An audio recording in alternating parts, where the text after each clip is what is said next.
Hello friends, इस video में हम लोग भारत में यूरोपियों के आगमन, advent of Europeans in India के बारे में देखेंगे। जितने भी फैक्ट्स मॉडर्न इंडियन हिस्ट्री के पोर्तुगीज, डच, ब्रिटिश, डैनिश और फ्रेंच के इंडिया में आगमन से रिलेटेड हैं, वो हम लोग इसी वीडियो में कवर करेंगे। ये वीडियो आपके किसी भी एग्जाम के लिहाज से बहुत बहुत इंपॉर्टेंट है। तो चलिए शुरू करते हैं। अब देखिए, ब्रिटेन के बारे में हम लोग देखेंगे अब अच्छे ढंग से। इंग्लिश ईस्ट इंडिया कंपनी के बारे में महारानी एलिजाबेथ प्रथम जो है, charter of queen Elizabeth one जो है, ठीक है, उसके बारे में हम लोग इसमें देखेंगे। 1599 ईस्वी में मर्चेंट एडवेंचरर्स कही जाने वाली एक अंग्रेजी व्यापारियों की ग्रुप थी। उन्होंने एक कंपनी बनाई। 31 दिसंबर 1600 को क्वीन एलिजाबेथ वन, जो महारानी एलिजाबेथ वन है, उन्होंने governor and company of merchants of London trading in the East Indies, इसके नाम से एक कंपनी बनाई। कंपनी जो है उसको एक्सक्लूसिव ट्रेड राइट्स दे दिए और साथ साथ एक चार्टर भी जारी कर दिया। 15 साल के लिए शुरू में एक एकाधिकार उनको एक्सक्लूसिव राइट दिए गए थे ट्रेड के लिए। लेकिन 1609 ईस्वी में एक नया चार्टर लेकर आई ब्रिटिश सरकार और उनको अनिश्चित काल के लिए, इनडेफिनिट पीरियड के लिए एक अधिकार दे दिया। अंग्रेजों ने वस्त्रों और व्यापार की अन्य वस्तुओं की तलाश में भारत की ओर रुख किया। अंग्रेजी कंपनी की प्रगति देखते हैं। Progress of the British company, English company. देखिए, साउथ में और वेस्ट में क्या क्या उनको प्रोग्रेस मिला देखने को, वो देखते हैं। 1611 में, 1611 ईस्वी में अंग्रेजों ने भारत के दक्षिण पूर्वी तट पर मसूलीपट्टनम में व्यापार शुरू किया और 1612 ईस्वी में कैप्टन थॉमस बेस्ट ने सूरत से समुद्र में पुर्तगालियों को हराया और जहांगीर ने 1613 ईस्वी में थॉमस एल्डवर्थ के नेतृत्व में सूरत में एक कारखाना स्थापित करने के लिए अंग्रेजों को अनुमति भी दे दी। 1615 ईस्वी में सर थॉमस रो जहांगीर के दरबार में जेम्स प्रथम के राजदूत के रूप में आए और 1619 के फरवरी तक वहीं रहे। उसी समय आगरा में, अहमदाबाद में और भड़ोच में फैक्ट्रियां लगाने की अनुमति भी मिल गई अंग्रेजों को। 1616 ईस्वी में मसूलीपट्टनम में कारखाना भी उन्होंने स्थापित कर लिया। इधर एक डेवलपमेंट हुआ जिससे जो है पुर्तगालियों और अंग्रेजों के बीच जो लड़ाई थी, राइवलरी थी, वो खत्म हो गई। वो डेवलपमेंट क्या था? देखिए, जो अंग्रेज का जो राजा था उस वक्त, अंग्रेज के राजा थे राजा चार्ल्स सेकंड, ठीक है, चार्ल्स द्वितीय, उनको गिफ्ट के रूप में, क्योंकि उन्होंने पुर्तगाली राजकुमारी कैथरीन से शादी की थी, ठीक है, 1662 ईस्वी में, तब उन्हें गिफ्ट के रूप में पुर्तगालियों ने क्या किया, बॉम्बे गिफ्ट कर दिया। किसको? अंग्रेजों को, ठीक, राजा चार्ल्स द्वितीय को। तो उस वक्त उन्होंने क्या किया, राजा चार्ल्स द्वितीय ने बंबई को ईस्ट इंडिया कंपनी को केवल 10 पाउंड के वार्षिक भुगतान पर 1668 ईस्वी में, 1668 में उनको दे दिया ईस्ट इंडिया कंपनी को। अब ईस्ट इंडिया कंपनी ने क्या किया, सूरत से बॉम्बे ट्रांसफर कर दिया अपना हेडक्वार्टर और पश्चिमी प्रेसिडेंसी, जो वेस्टर्न प्रेसिडेंसी थी 1687 में, वो सूरत से ट्रांसफर हो गई। हेडक्वार्टर कहाँ? बॉम्बे में, मुख्यालय बॉम्बे बन गया। 1632 ईस्वी में गोल्डन फरमान जारी हुआ। देखिए, गोल्डन फरमान इंपॉर्टेंट है। 1632 में गोलकुंडा के सुल्तान द्वारा उन्हें जारी किए गए गोल्डन फरमान से ही अंग्रेजी कंपनी को बोल दिया गया कि ठीक है, आप लोग 500 पगोडा के वार्षिक भुगतान पर गोलकुंडा के सारे बंदरगाह में स्वतंत्र रूप से व्यापार कर सकते हैं। ठीक है, देखिए कैसे कैसे उनको ट्रेडिंग राइट मिलते चले गए अंग्रेजों को। मसूलीपट्टनम का जो काउंसिल था, उसी में एक मेंबर था, नाम था उसका ब्रिटिश व्यापारी का फ्रांसिस डे। उन्होंने 1639 ईस्वी में, 1639 में चंद्रगिरी के शासक से मद्रास में एक गढ़ वाले कारखाने यानी 45 फैक्ट्री के निर्माण की अनुमति प्राप्त कर ली, जो बाद में फोर्ट सेंट जॉर्ज बन गया और दक्षिण भारत में अंग्रेजी सेटलमेंट, ब्रिटिश सेटलमेंट के हेडक्वार्टर के रूप में यही वो जगह बनी, फोर्ट सेंट जॉर्ज। ठीक है, अब क्या 1633 में महानदी डेल्टा में हरिहरपुर और बालासोर ओडिशा में कारखाने शुरू किए। 1651 में मुगल साम्राज्य के एक महत्वपूर्ण प्रांत बंगाल के सूबेदार या गवर्नर शाह सुजा ने सभी ड्यूटीज जो हैं उसके बदले 3000 रुपए के वार्षिक भुगतान के बदले अंग्रेजों को बंगाल में व्यापार करने की अनुमति। आप सोचिए, सिर्फ 3000 रुपए के वार्षिक भुगतान के बदले शाह सुजा ने जो है वो अंग्रेजों को बंगाल में व्यापार करने की अनुमति दे दी। अब क्या, हुगली 1651 और अन्य स्थान जैसे कि कासिम बाजार, पटना और राजमहल में, ठीक है, उन्होंने व्यापार शुरू कर लिया अंग्रेजों ने। कंपनी के व्यवसाय को स्थानीय चेक पोस्ट में सीमा शुल्क यानी कस्टम्स भी देने के लिए कहा जाता था, टोल देने के लिए। अब क्या है, विलियम हेजेज ने क्या किया, जो ब्रिटिश कंपनी के पहले एजेंट भी थे इंडिया में और गवर्नर भी थे, विलियम हेजेज नाम था उनका। उन्होंने शिकायत की किनके पास? अगस्त 1682 में बंगाल के मुगल गवर्नर शाइस्ता खान के सामने अपील की, शिकायत की कि देखिए हमें तो आपने क्या दे दिया था, 3,000 रुपये हम लोग आपको पे भी करते हैं और हमें कस्टम ड्यूटी भी आप पे करने को कहते हो, टोल देने को कहते हो। तो अपील से इसका कोई हल निकला नहीं। मुगल गवर्नर शाइस्ता खान ने जो है कोई ऐसा डिसीजन नहीं दिया जो अंग्रेजों के फेवर में आए। इससे अंग्रेज और मुगल दोनों के बीच शत्रुता बढ़ गई। 4 साल के बाद हुगली को अक्टूबर 1686 में शाही मुगलों द्वारा बर्खास्त कर दिया गया।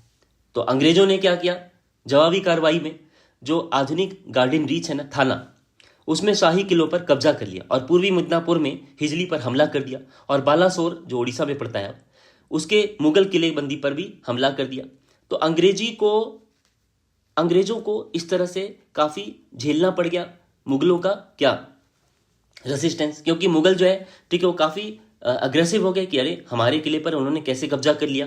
तो अंग्रेजों को हुगली छोड़ने के लिए मजबूर किया गया और बाद में क्या किया गया, गंगा नदी के मुहाने पर एक बहुत ही अनहेल्दी सा स्थान था, वहां पर उन्होंने उसको भेज दिया।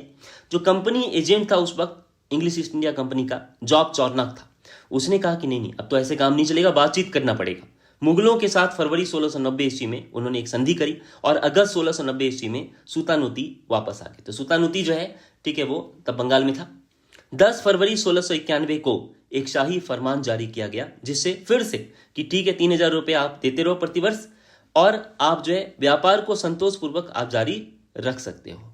अब उसी बीच अंग्रेजों को एक बहाना मिल गया जिसकी वे तलाश कर रहे थे। वर्धमान जिले के एक जमींदार थे शोभा सिंह, उन्होंने विद्रोह कर दिया और बाद में 1696 ईस्वी में सूतानुती में अपनी बस्ती को मजबूत करने के लिए अंग्रेजों को एक बहाना मिल गया। इसी से कैसे देखिए 1698 में ना अंग्रेजों को सूतानुती, गोविंदपुर और कालीकाता जो कालीघाट है आपका, वहां की जमींदारी का परमिशन उनके मालिकों से सिर्फ 1200 रुपये के भुगतान पर मिल गया और फोर्टिफाइड सेटलमेंट जो है उन्होंने वहां पर बना ली 1700 ईस्वी में, जिसको उन्होंने नाम रखा फोर्ट विलियम। याद रखेंगे फोर्ट विलियम, इंपॉर्टेंट है ये, ठीक है, फोर्टिफाइड सेटलमेंट है फोर्ट विलियम। और यहां पर सर चार्ल्स आयर जो हैं वो पहले राष्ट्रपति के रूप में पूर्वी प्रेसिडेंसी की सीट भी इसको बना दिया उन्होंने किसको, फोर्ट विलियम को। अब फर्रुख सियार का फरमान के बारे में देखिए, फर्रुख सियार फरमान जो बहुत बहुत इंपॉर्टेंट है, इसकी जो जितनी भी इंपॉर्टेंट कंडीशंस है वो देख लीजिए, एग्जाम में कई बार क्वेश्चन में पूछ लेते हैं। 1715 ईस्वी में मुगल सम्राट फर्रुख सियार के दरबार में जॉन सुरमन के नेतृत्व में एक अंग्रेजी मिशन ने 3 प्रसिद्ध फरमान हासिल किए जिससे कंपनी को बंगाल, गुजरात और हैदराबाद के कई एक्सक्लूसिव राइट मिल गए। इन फरमानों को कंपनी का मैग्ना कार्टा भी माना जाता था। महत्वपूर्ण शर्तें क्या थी वो देख लेते हैं। बंगाल में कंपनी के एक्सपोर्ट और इंपोर्ट को पहले से जो तय किया हुआ 3,000 रुपये वार्षिक भुगतान था ना, उसको छोड़कर जितना भी एडिशनल कस्टम ड्यूटीज है उसको पे करने के लिए एग्जेम्प्ट कर दिया गया कि आप और कुछ भी एडिशनल आपको पे करने चाहिए, 3,000 रुपये तो आप पे करते ही हो, कंपनी के इंपोर्ट एक्सपोर्ट के लिए काफी है। अब क्या है, कंपनी को ऐसे माल के परिवहन के लिए दस्तक पास जारी करने की अनुमति। देखिए दस्तक पास क्या था ना, एक पेपर था, चिट था, ठीक है, जो भी इस पास को लेकर जाएगा उसको परिवहन में कोई दिक्कत नहीं होगी। अगर वो सामान को, माल को ट्रांसपोर्ट कर रहा है तो दस्तक पास अपने साथ वो इशू कर सकता है। तो कंपनी खुद ही दस्तक पास अब इशू कर रही थी। देखिए कैसे पावर जो है धीरे धीरे ट्रांसपोर्टेशन का और इंपोर्ट एक्सपोर्ट का, ठीक है, इंग्लिश को मिलता चला गया। कंपनी को कलकत्ता के आसपास जो बाकी जो जमीन थी वो भी किराए पर लेने की अनुमति दे दी गई। हैदराबाद में कंपनी ने व्यापार में शुल्क से स्वतंत्र का होने का जो विशेषाधिकार था वो मेंटेन रखा, उनको कोई दिक्कत नहीं थी, वहां पर ड्यूटीज वो पे नहीं करते थे। सूरत में भी 10,000 रुपए के बदले ईस्ट इंडिया कंपनी जो है उनको कह दिया गया कि आप सारी ड्यूटीज से एग्जेम्प्ट कर दिए गए हो, आपको ड्यूटीज पे करने की जरूरत नहीं है, टैक्स पे करने की जरूरत नहीं है एडिशनल, क्योंकि आपने 10,000 रुपये पे कर दिए सूरत में। और बंबई में जो ढाले गए सिक्के थे वो पूरे मुगल साम्राज्य की मुद्रा थी। इंपॉर्टेंट है, याद रखेंगे, जो बॉम्बे में जो कॉइन्स मिंट होते थे वो मुगल एम्पायर के करेंसी के रूप में वो यूज किए गए। अंग्रेजी ईस्ट इंडिया कंपनी की चापलूस नीति और कूटनीति के माध्यम से ही बंगाल में मुगल सत्ता से कई व्यापारिक रियायतें अर्जित की गई इंग्लिश ईस्ट इंडिया कंपनी के द्वारा। ठीक है, 2 अंग्रेजी कंपनियां थी। अब देखिए क्या हुआ, एक राइवल कंपनी भी फॉर्म हुई, कहाँ, ब्रिटेन में। सर विलियम नॉरिस जो है, ठीक है, उसके एम्बेसडर बने, किसके, औरंगजेब के कोर्ट में आ गए और उस कंपनी के जो राइवल कंपनी है उसके एम्बेसडर बने और वो इंडिया में आ गए 1701 जनवरी से लेकर अप्रैल 1702 तक कि हमें ट्रेडिंग प्रिविलेज मिल जाए। लेकिन उनको इसमें कोई ज़्यादा सफलता हासिल नहीं हुई, वापस चले गए। बहुत ज़्यादा प्रेशर हुआ क्राउन पे, वहाँ के ब्रिटेन के पार्लियामेंट पे। तो क्या किया गया, जो दोनों कंपनियां थी, जो राइवल कंपनी अभी नई बनी थी और जो पहले से कंपनी चल रही थी भारत में, ब्रिटिश कंपनी, उन दोनों को एक साथ मर्ज कर दिया गया और एक कंपनी बना दी गई 1708 ईस्वी में। नाम रखा गया united company of merchants of England trading to the East Indies, और इसी को हम लोग ईस्ट इंडिया कंपनी भी कहते हैं। इसी ने भारत में 1708 से लेकर 1873 तक शासन 1857 तक शासन किया। 1873 तक ये रहे भी, ठीक है, काफ़ी ब्रिटिश पॉलिटिकल पावर में, ठीक है, यहाँ पे रहे इंडिया में। अब देखिए फ्रेंच के बारे में देखते हैं, फ्रांसीसियों के बारे में देखते हैं। फाउंडेशन सेंटर उसके कहाँ कहाँ थे वो देखते हैं। लुई 14 था उस वक्त फ्रांस का शासक, ठीक है, और फ्रांसीसी व्यापार के उद्देश्य से भारत आने वाले अंतिम यूरोपीय थे कौन? फ्रांस, जो फ्रेंच है वो लोग। लुई 14 के शासनकाल के दौरान राजा के प्रसिद्ध मंत्री कोलबर्ट ने 1664 ईस्वी में कॉम्पेन डेस इंडीज ओरिएंटल्स, ठीक है, कंपनी जो थी फ्रेंच ईस्ट इंडिया कंपनी, उसकी नींव रखी। और इसमें राजा ने भी बहुत इंटरेस्ट लिया। कंपनी को 50 साल का एक अधिकार दे दिया कि जाओ तुम लोग भारतीय और प्रशांत महासागर में फ्रांसीसी व्यापार कर सकते हो। फ्रांसीसी राजा ने कंपनी को मेडागास्कर द्वीप के साथ साथ किसी भी अन्य क्षेत्र पर जीत हासिल करने के लिए हमेशा के लिए छूट दे दी। कंपनी ने मेडागास्कर की कॉलोनियों को पुनर्जीवित करने की कोशिश में अपना बहुत पैसा खर्च कर दिया, लेकिन उनको सफलता नहीं मिली कोई खास। तो फिर 1667 में जो फ्रेंच एक व्यापारी थे फ्रैंकोइस कैरन, उन्होंने भारत में अपने अभियान का नेतृत्व किया और सूरत में एक कारखाना भी स्थापित किया। फ्रैंकोइस कैरन के साथ में एक फारसी मरकरा भी आया था। उसने गोलकुंडा के सुल्तान से पेटेंट राइट ले लिया और 1669 ईस्वी में मसूलीपट्टनम में एक और फ्रांसीसी कारखाना स्थापित कर लिया। तो देखिए पहले सूरत में कारखाना स्थापित किया और फिर मसूलीपट्टनम। 1673 ईस्वी में फ्रांसीसी ने बंगाल के मुगल सूबेदार शाइस्ता खान से कलकत्ता के पास चंदनगौर में एक बस्ती स्थापित करने की, सेटलमेंट स्थापित करने की अनुमति ले ली। भारत में फ्रांसीसी तंत्रिका शक्ति का जो केंद्र है वो पौंडीचेरी कैसे बन गया? देखिए Pondicherry French power in India के नर्व सेंटर के रूप में भी जाना जाता है, ठीक है, पौंडीचेरी, जिसका अब नया नाम पुडुचेरी। 1673 में वलीकोंडापुरम, जो बीजापुर सुल्तान के अधीन था, उसके गवर्नर शेर खान लोदी ने मसूलीपट्टनम कारखाने के डायरेक्टर फ्रैंकोइस मार्टिन को एक सेटलमेंट बनाने के लिए वहां पे जगह दे दी। कहाँ? पौंडीचेरी के पास, पौंडीचेरी में। तो पौंडीचेरी की स्थापना इस तरह से 1674 में हुई और उसी साल फ्रैंकोइस मार्टिन ने फ्रांसीसी गवर्नर के रूप में कैरन की जगह ली। फ्रांसीसी कंपनी ने अपने कारखाने भारत के अन्य भागों में भी स्थापित किए, ज्यादातर कोस्टल एरिया में किए। माहे, कराईकल, बालासोर और कासिम बाजार में फ्रेंच ईस्ट इंडिया कंपनी के महत्वपूर्ण व्यापारिक केंद्र भी बन गए। 1668 में 1668 ईस्वी की क्रांति के बाद से अंग्रेजों के साथ उनके गठबंधन से प्रभावित होकर डचों ने 1693 ईस्वी में पांडिचेरी पर कब्जा कर लिया। तो हालांकि सितंबर 1697 ईस्वी में ट्रीटी ऑफ राइसविक हुई, जिसके जरिए पांडिचेरी जो है वो वापस फ्रांसीसियों को मिल गया। लेकिन डच का जो गैरिसन था ना, आर्मी का इस्टेब्लिशमेंट, वो जो है 2 साल तक वहां पर और बना रहा था, डच का आर्मी इस्टेब्लिशमेंट, ठीक है, लेकिन फिर वो चले गए। एक बार फिर फ्रैंकोइस मार्टिन के कुशल मार्गदर्शन में पांडिचेरी काफी फला फूला और भारत में फ्रांसीसियों की सबसे महत्वपूर्ण बस्ती बन गया। इधर यूरोप में स्पेनिश उत्तराधिकार के युद्ध के परिणाम स्वरूप फ्रांसीसियों को 18वीं शताब्दी की शुरुआत में सूरत, मसूलीपट्टनम और बंटम में अपने कारखानों को छोड़ना पड़ गया। अब देखिए फ्रांसीसी कंपनी का पुनर्गठन देखते हैं, reorganisation of the French company. 1720 में फ्रांसीसी कंपनी को perpetual company of the Indies के रूप में पुनर्गठित किया गया और 1720 और 1742 के बीच 2 एक्टिव और बुद्धिमान गवर्नर भी हुए। कौन कौन? लेनोइर और डुमास। उसके नेतृत्व में और भी वृद्धि हुई फ्रेंच ईस्ट इंडिया कंपनी की। फ्रांसीसी भारत को मॉरिशस और दक्षिणी हिंद महासागर के जो रियूनियन आइलैंड आपको पता ही होगा, उसके फ्रांसीसी कब्जे का भी समर्थन प्राप्त था। किसको? फ्रांसीसी को। अब एंग्लो फ्रांसीसी संघर्ष होता है, यानी कि अंग्रेज और फ्रांसीसियों के बीच में संघर्ष होता है, उसको देखते हैं हम लोग। देखिए ये जो सारा संघर्ष है ना, इसको हम लोग कर्नाटक युद्ध के रूप में देखेंगे। कर्नाटक युद्ध के रूप में ये संघर्ष हुआ। ब्रिटिश और फ्रांसीसी व्यापारिक उद्देश्य के लिए भारत में तो आए, लेकिन दोनों ही ना बाद में भारत की पॉलिटिक्स में घुस गए, भारत की राजनीति में घुस गए। दोनों के बीच ऑस्ट्रियाई उत्तराधिकारी के युद्ध के साथ में ये राइवलरी और बढ़ गई। तो यानी सबसे पहले जो शुरुआत हुई है ना, वो बीज ही कहाँ है? ऑस्ट्रियाई उत्तराधिकार का युद्ध ब्रिटिश और फ्रांसीसी के बीच में शुरू हुआ और 7 ईयर्स का वार लड़ा उन लोगों ने, 7 साल का युद्ध। उसके समापन होने के बाद ही ये समाप्त हुआ। 1740 में दक्षिण भारत में जो राजनीतिक स्थिति थी ना, पॉलिटिकल स्थिति जो थी, वो बड़ी अनिश्चित थी। हैदराबाद का जो निजाम आसफ जाह था वो बूढ़ा हो गया था और पूरी तरह से पश्चिमी दक्कन में मराठों से लड़ने में लगा हुआ था, जबकि उसके साथ के जो सबॉर्डिनेट थे ना, वो लोग हमेशा देख रहे थे कि अरे ये कब मर जाएगा, उसकी मृत्यु कब हो जाएगी, मतलब उसकी मृत्यु के परिणामों पर अटकलें लगा रहे थे। अब देखिए, मालाबार तट पर आंतरिक मैसूर, कोचीन और त्रावणकोर में पुराने विजयनगर साम्राज्य के अवशेष थे, और पूर्व में मदुरा यानी मदुरई और तंजावुर और त्रिचिनोपोली जो तिरुचिरापल्ली है, ठीक है, उसके छोटे राज्य थे। हैदराबाद का पतन मुस्लिम विस्तारवाद के अंत का संकेत था, और तंजौर का जो मराठा साम्राज्य पुणे के पेशवा को हस्तक्षेप करने का बहाना प्रदान करता रहता था, यानी पुणे के पेशवा जो बार बार आते थे तंजौर के मराठा साम्राज्य में हस्तक्षेप करते थे। ठीक है, इसी में प्रथम कर्नाटक युद्ध जो है वो शुरू हुआ। ठीक है, कैसे, देखिए इसकी बैकग्राउंड को हम लोग देख लेते हैं। फर्स्ट कर्नाटक वार जो है वो 1740 से 48 के बीच चला है। कर्नाटक यूरोपीय लोगों द्वारा कोरोमंडल तट और उसके भीतरी इलाकों को दिया गया नाम था।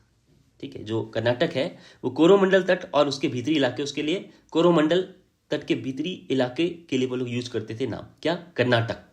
प्रथम कर्नाटक युद्ध जो है वो आंग्ल और फ्रांसीसी युद्ध का विस्तार था, जो कि यूरोप में ऑस्ट्रिया के उत्तराधिकार के युद्ध के कारण शुरू हुआ था। जो इमीडिएट काज है वो देख लेते हैं, तात्कालिक कारण। बार्नेट के लीडरशिप में अंग्रेजी नौसेना ने फ्रांस को भड़काने के लिए कुछ फ्रांसीसी जहाजों को जब्त कर लिया।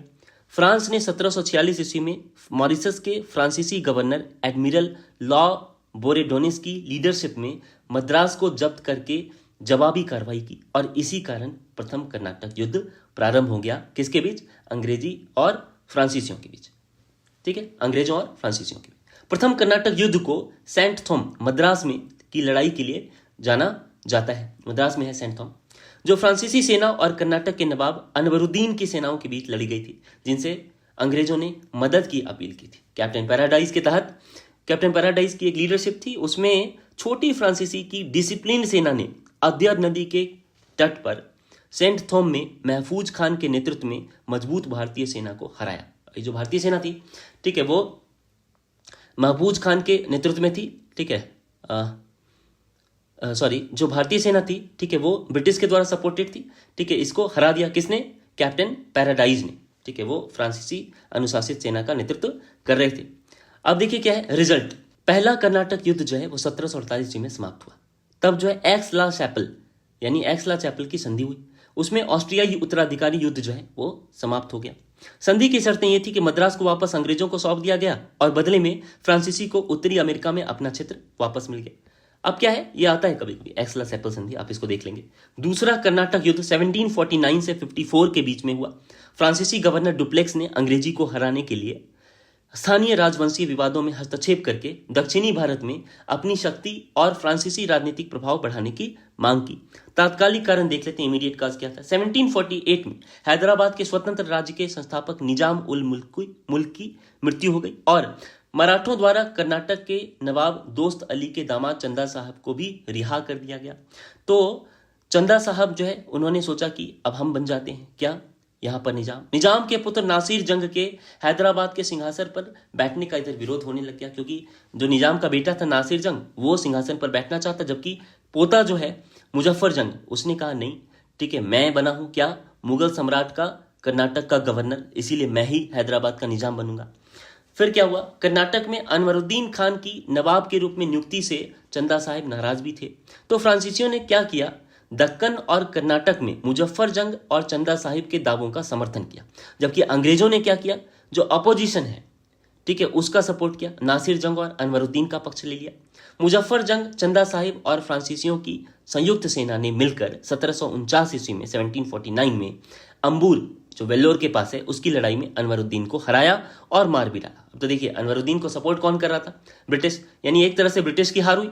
मुजफ्फर जंग जो है वो सूबेदार बन गया दक्कन का, और डुप्लेक्स को जो है गवर्नर बना दिया गया। जितने भी मुगल टेरिटरीज थे, ठीक है, रिवर कृष्णा यानी कृष्णा नदी के दक्षिण में जो भी मुगल टेरिटरी थे वहां जो है वो गवर्नर बना दिया गया डुप्लेक्स को। और डुप्लेक्स कौन था, फ्रांसीसी हितों की रक्षा के लिए बुसी के नेतृत्व में एक फ्रांसीसी सेना हैदराबाद में भी तैनात हो गई। पांडिचेरी के निकट जो क्षेत्र है और उड़ीसा के तट पर जो कुछ क्षेत्र है मसूलीपट्टनम सहित, वो भी फ्रांसीसियों को सौंप दिए गए। जो त्रिचिनोपल्ली है, आज का तिरुचिरापल्ली, वहां पे मोहम्मद अली को प्रभावी सहायता प्रदान करने में विफल रहे कौन, अंग्रेज। तो फिर अंग्रेजी कंपनी का एक एजेंट था रॉबर्ट क्लाइव, उसने मद्रास के गवर्नर सैंडर्स पर एक डाइवर्सनरी अटैक का प्रपोजल रखा। देखिए, अंग्रेजी कंपनी का एजेंट जो रॉबर्ट क्लाइव, ठीक है, वो बहुत छोटे से पोस्ट से, ठीक है, वो गवर्नर भी बन गया। ठीक है, आपको पता ही होगा, ब्रिटिश गवर्नर बन गया था इंडिया में। और कर्नाटक की राजधानी अरकट पर अचानक धावा बोलने का सुझाव दिया कि त्रिचिनोपल्ली पर जो है ना तब दबाव कम हो जाएगा। उसने तर्क किया कि अगर हम ऐसा करते हैं, अरकट पर अचानक धावा बोलते हैं, तो चंदा साहब जो है अपनी राजधानी को बचाने के लिए दौड़ेंगे और इसीलिए हम लोग क्या करेंगे। उन्होंने अगस्त 1751 ईस्वी में, ठीक है, हमला भी कर दिया केवल 210 आदमी के साथ। रॉबर्ट क्लाइव ने कहां पर? अरकट पर, और अरकट पर कब्जा भी कर लिया सिर्फ 210 आदमियों के बल के साथ। अब मैसूर, तंजौर और मराठा प्रमुख जो मुरारी राव हैं, उन्होंने त्रिचिनोपल्ली और क्लाइव और स्ट्रिंगर लॉरेंस की सहायता की। अब त्रिचिनोपल्ली को पहले इसकी घेराबंदी से मुक्त किया गया, जबकि चंदा साहिब के साथ फ्रांस का जनरल लॉ श्रीरंग द्वीप में, ठीक है ना, वहां पर था। और बाद में उन्होंने सरेंडर भी किया। जो जनरल लॉ श्रीरंगम द्वीप में था चंदा साहिब के साथ, ठीक है, वो उसने सरेंडर कर दिया। तो आप देखिए, ठीक है, फ्रांस जो है, ठीक है, उसने सरेंडर कर दिया किसके सामने? इंग्लिश के सामने। ठीक है, मोहम्मद अली ने चंदा साहब को मार भी डाला। अब क्या इसका रिजल्ट क्या है? देखिए, फ्रांसीसी अधिकारियों ने डुप्लेक्स की नीति में शामिल भारी वित्तीय घाटे से नाराज होकर 1754 में डुप्लेक्स को वापस बुला लिया और गोडेयू जो है, ठीक है, उनको डुप्लेक्स के बाद भारत में फ्रांसीसी गवर्नर जनरल बना दिया गया। उन्होंने क्या किया? अंग्रेजों से बातचीत की पॉलिसी अपनाई और कहा कि ठीक है, हम हस्तक्षेप नहीं करेंगे अब आपस में। कर्नाटक में मोहम्मद अली और हैदराबाद में सलाबत जंग संरक्षक के बजाय क्या बन गए? क्लाइंट बन गए। ठीक है।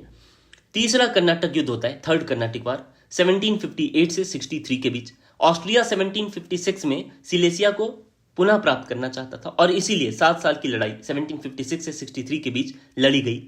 ऑस्ट्रिया जो है वो उत्तराधिकार वो चाहता था सिलेसिया पर कब्जा करना। ब्रिटेन और फ्रांस एक बार फिर अपोजिशन पार्टीज में थे। 1758 में काउंट डी लैली के लीडरशिप में फ्रांसीसी सेना ने क्या किया? सेंट डेविड और विजयनगरम के अंग्रेजी किलों को कब्जा लिया।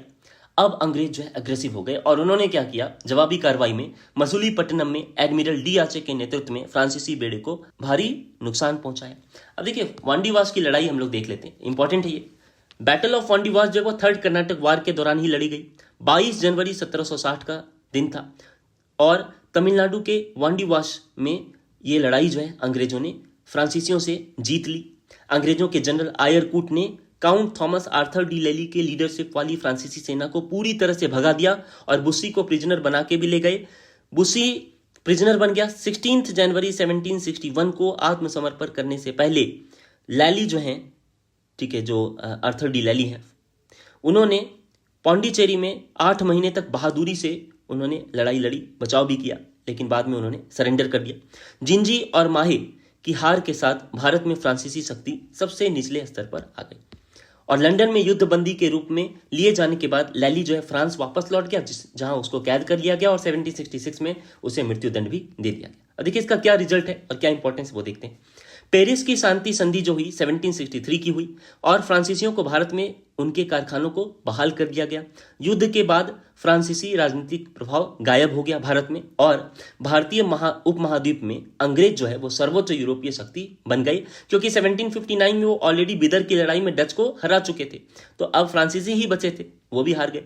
लेकिन इतिहासकार द्वारा आमतौर पर 1757 की जो प्लासी की लड़ाई है उसको निर्णायक घटना, जो डिसिसिव इवेंट के रूप में जाना जाता है, क्योंकि इसी घटना के बाद ही, प्लासी वार के बाद ही भारत पर अंतिम ब्रिटिश शासन आया। अब देखिए, अंग्रेजों की सफलता और फ्रांस की विफलता, यानी कि फ्रेंच का फेलियर और इंग्लिश की सक्सेस, इसके क्या कारण थे? देखिए, अंग्रेजी कंपनी जो है ना एक प्राइवेट उद्यम थी, निजी उद्यम, ठीक है, और प्राइवेट एंटरप्रेन्योरशिप, प्राइवेट एंटिटी होने की वजह से लोगों में उत्साह काफी ज्यादा थी, सेल्फ कॉन्फिडेंस ज्यादा था, क्योंकि कंपनी जो है सरकार की मंजूरी की प्रतीक्षा नहीं करती थी, अपने आप डिसीजन लेती थी। लेकिन दूसरी तरफ अगर आप देखेंगे, जो फ्रेंच ईस्ट इंडिया कंपनी है वो फ्रांसीसी सरकार द्वारा नियंत्रित भी थी और रेगुलेटेड भी थी, तो सरकार की नीतियों और निर्णय के आधार पर ही चलती थी, तो कभी कभी ना डिसीजन लेने में देरी होती थी फ्रांसीसी ईस्ट इंडिया कंपनी को, जबकि अंग्रेजी ईस्ट इंडिया कंपनी जो है वो तेज डिसीजन लेती थी। अब अंग्रेजी नौसेना जो है वो फ्रांसीसी नौसेना से बेहतर थी और फ्रांसीसी संपत्ति जो थी, ठीक है, भारत में, ठीक है, उसमें समुद्री लिंक जो भी था उसको काटने में काफ़ी ज़्यादा सक्सेसफुल रहे अंग्रेजी नौसेना वाले, और इसीलिए इंग्लिश नेवी ने समुद्री लिंक ही काट दी, तो फ्रांसीसी नौसेना को बहुत मुश्किलें झेलनी पड़ी। अंग्रेजों के पास कलकत्ता, बॉम्बे और मद्रास जैसे 3 महत्वपूर्ण स्थान थे, तो बहुत कुछ आ जाता था उनको, ठीक है, धन वगैरह सब अच्छे ढंग से आ जाता था, पैसे वगैरह आ जाते थे, सामान आ जाता था, जबकि फ्रांसीसियों के पास ऐसा करने के लिए सिर्फ पौंडीचेरी था। अब देखिए, शुरू से ही फ्रांसीसियों ने क्षेत्रीय महत्वाकांक्षा के लिए अपनी व्यावसायिक हितों को ना सेकेंडरी मान लिया, जबकि अंग्रेजों ने ऐसा नहीं किया। तो इसलिए अंग्रेजों की जो फाइनेंशियल स्थिति थी वो काफ़ी अच्छी थी। ब्रिटिश की जो फाइनेंशियल स्थिति थी वो फ्रांसीसियों के कंपैरिजन में काफ़ी अच्छी थी। भारत में अंग्रेजों की सफलता का जो एक और इम्पॉर्टेंट फैक्टर है वो ये है कि ब्रिटिश खेमे में सेनापति जो भी थे, ठीक है, वो काफ़ी श्रेष्ठ थे। अब देखिए, डेन्स के बारे में देख लेते हैं। डेनिस के बारे में, डेनिस जो है वो ईस्ट इंडिया कंपनी की शुरुआत जो है उन्होंने की 1616 ईस्वी में, और 1620 ईस्वी में उन्होंने भारत के पूर्वी तट पर तंजौर के पास ट्रांक्यूबार में एक कारखाना स्थापित किया। मुख्य बस्ती जो उनकी कलकत्ता के पास श्रीरामपुर में थी, और डेनिस कारखाने जो भी थे वो 1845 ईस्वी में ब्रिटिश सरकार को बेच दिए गए थे। वे वाणिज्य की तुलना में अपनी मिशनरी गतिविधियों के लिए बेहतर जाने जाते हैं। जो डेनिस है ना, वो अपनी मिशनरी एक्टिविटीज के लिए ज्यादा जाने जाते हैं। अब देखिए, अन्य यूरोपीय शक्तियों के विरुद्ध अंग्रेज क्यों सफल हुए, अगर ये पूछा जाए तो क्या हम बताएंगे? देखिए, ऐसा है, ठीक है, अंग्रेजों में जो उनका जो ईस्ट इंडिया कंपनी थी वो बाकी जो कॉम्पिटिटिव कंपनीज थी उन सभी को मिलाकर बनाई गई थी। तो उनका जो नियंत्रण था, कंट्रोल जो था, वो निदेशक मंडल के द्वारा होता था, और सदस्य जो थे, उनके मेंबर्स थे, उनको एनुअली चुना जाता था 1 साल के लिए। तो फ्रांस और पुर्तगाल की जो व्यापारिक कंपनियां थी वो बड़े पैमाने पर स्टेट के कंट्रोल में थी, और ऐसा वहां पर कोई चुनने का नियम था नहीं। इस तरह से राजा के द्वारा कंट्रोल होता था अधिकतर जी। ब्रिटेन की जो रॉयल नेवी थी न सबसे बड़ी थी, बल्कि अपने समय की बहुत उन्नत भी थी, ठीक है, और उन्होंने ट्रैफलगर में फ्रेंच के खिलाफ जीत भी हासिल की थी, स्पेनिश अर्मडा के खिलाफ भी जीत हासिल की थी। तो रॉयल नेवी जो बहुत टॉप पर पहुंच चुकी थी, ठीक है। अंग्रेजों ने पुर्तगालियों से एक कुशल नौसेना के महत्व को सीख भी लिया था तब तक, और तकनीकी रूप से अपने स्वयं के बेड़े में काफी सुधार भी किया। इंडस्ट्रियल रिवॉल्यूशन की अगर बात करें तो सबसे पहले इंडस्ट्रियल रिवॉल्यूशन जो है वो ब्रिटेन में ही आया, इंग्लैंड में, ठीक है, बाकी जो यूरोपियन कंट्रीज हैं उनकी अपेक्षा। और इस तरह से कताई जेनी, ठीक है ना, और आपका जो टेक्सटाइल वाला ये इंडस्ट्री है, पावर लूम, स्टीम इंजन, इन सब में काफ़ी अच्छे मशीनों का आविष्कार भी हुआ। और कृषि के क्षेत्र में भाप शक्ति, कपड़ा, धातु विज्ञान, इन सब के क्षेत्र में काफ़ी उन्नति भी की उन्होंने। तो अपना वर्चस्व बनाने में टेक्नोलॉजी काफ़ी मदद टेक्नोलॉजी की उनको मिली। अब क्या, ब्रिटिश सैनिक जो है बहुत अनुशासित और प्रशिक्षित थे, बहुत ट्रेंड थे, बहुत डिसिप्लिन, और एक से एक स्ट्रैटेजिस्ट थे उनके कमांडर, और इसी तरह से उन्होंने अच्छे ढंग से तरकीबों के साथ में लड़ाई लड़ी, ठीक है। अब देखिए, 1-2 चीजें और हैं, जैसे स्पेन जो है और पुर्तगाल या डच की तुलना में ब्रिटेन धर्म के प्रति काफी कम उत्साही थे। मतलब उनका मेन काम ईसाई धर्म का प्रचार प्रसार नहीं था, बल्कि उनका मेन काम था कमर्शियल ट्रेड को बढ़ावा देना। डेब्ट मार्केट का भी उन्होंने उपयोग किया था। देखिए, दुनिया का पहला central bank, bank of England, उसकी स्थापना हुई, और उन्होंने क्या किया, जो मुद्रा बाजार है, मतलब जो करेंसी मार्केट है, वहां पर क्या किया उन्होंने, सरकारी ऋण यानी जो गवर्नमेंट डेब्ट्स हैं उनको बेचने के साथ साथ उन्होंने क्या किया, इससे धन अपने पास सुनिश्चित कर लिया। और पैसा उनके पास जब आ गया ब्रिटेन की सरकार के पास, तो उन्होंने क्या किया, अपने प्रतिद्वंदियों की तुलना में अपनी सेना पर ज्यादा पैसे खर्च किए। तो इसी वजह से उनको सफलता हासिल हुई। तो आज की वीडियो में बस इतना ही।